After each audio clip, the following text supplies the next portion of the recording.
Joining us now is the Congresswoman from the state of South Carolina, who you heard there in that hearing, Nancy Mace. Congresswoman, I know you got to run to votes here, so we'll keep this short.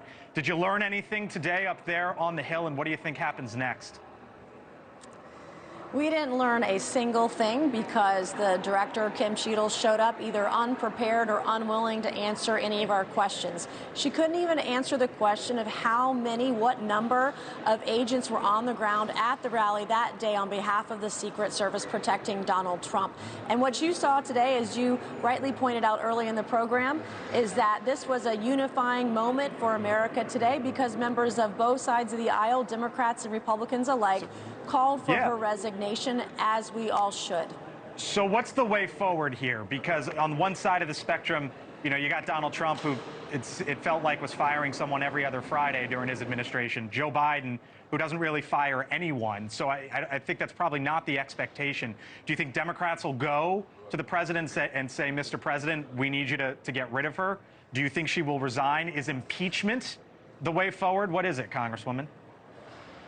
I offered her my time to write a resignation letter during the hearing today, and she passed on it. If she's not going to resign, she should be fired. If she's not going to be fired, she should be impeached. And I do think that this qualifies as contempt of Congress. She shows up and purposely or intentionally does not answer our questions. Any of the above, all of the above, I would be in favor of and support. Congresswoman, let me ask you real quick. You just heard Vice President Harris. What'd you make of what you heard? And what would be the response from your side of the aisle?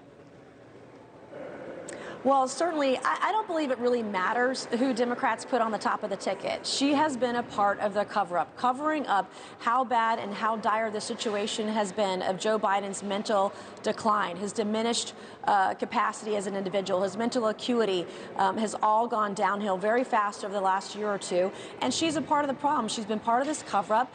She hasn't been honest with the American people. That's her first problem. The second problem that she has is this open border. She is the border czar. She's just as much to blame for the over 9 or 10 million people that have crossed illegally into this country as Joe Biden is. And she's going to have to answer very tough questions for the American people.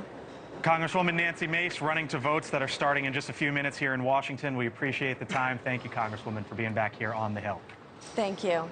Thank you for watching. And make sure you go to joinnn.com to find NewsNation on your television provider. And don't forget to click the red subscribe button below to get more of NewsNation's fact-driven, unbiased coverage.